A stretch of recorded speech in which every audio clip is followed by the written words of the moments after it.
On va aller au cœur du sujet tout de suite. Mais Pascal Canfin, je voudrais que vous nous donniez quand même votre sentiment 2 jours après la démission de Nicolas Hulot. Votre nom circule pour reprendre peut-être le ministère de l'écologie. Beaucoup applaudiront à l'idée car vous connaissez le sujet. Comment vivez-vous tout cela depuis ces dernières 48 heures ? On fait court puisque c'est pas l'objet de l'émission. Moi, j'étais très proche de Nicolas Hulot, donc je sais ce qu'il a enduré en quelque sorte pendant cette année. Et ma conviction absolue, c'est que le départ de Nicolas Hulot, c'est un électrochoc. Il faut saisir cet électrochoc pour en tirer les leçons. Et quelles leçons on doit en tirer ? C'est que quelle que soit la personne ou la personnalité qui occupe cette fonction, et Nicolas Hulot était le plus populaire, le plus connu, donc on ne peut pas faire mieux quelque part. Si la logique ne change pas, si l'organisation de l'État ne change pas, alors c'est la chronique d'un échec annoncé pour quelle que soit la personne, qui que ce soit.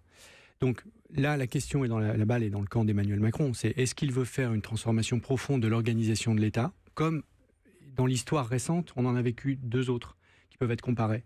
La construction européenne, où on a mis ensemble des compétences, et la décentralisation au début des années 80, où on a créé un vrai pouvoir local, les maires, les régions, etc., alors que tout était auparavant centralisé à Paris. Aujourd'hui, Emmanuel Macron, il a quelques jours, puisqu'on annonce un remaniement pendant quelques jours, pour opérer cette transformation dans l'appareil d'État, qui n'est pas organisé pour traiter les questions nouvelles, et on va en traiter une aujourd'hui, la question des plastiques dans l'océan, mais c'est vrai pour le dérèglement climatique, c'est vrai pour la perte de la nature partout dans le monde. Et s'il n'y a pas cet électrochoc, de toute façon, vous continuerez aux commandes, par exemple, le WWF et ces associations fondamentales. Sur une autre radio, je suis très très bien à la tête du WWF.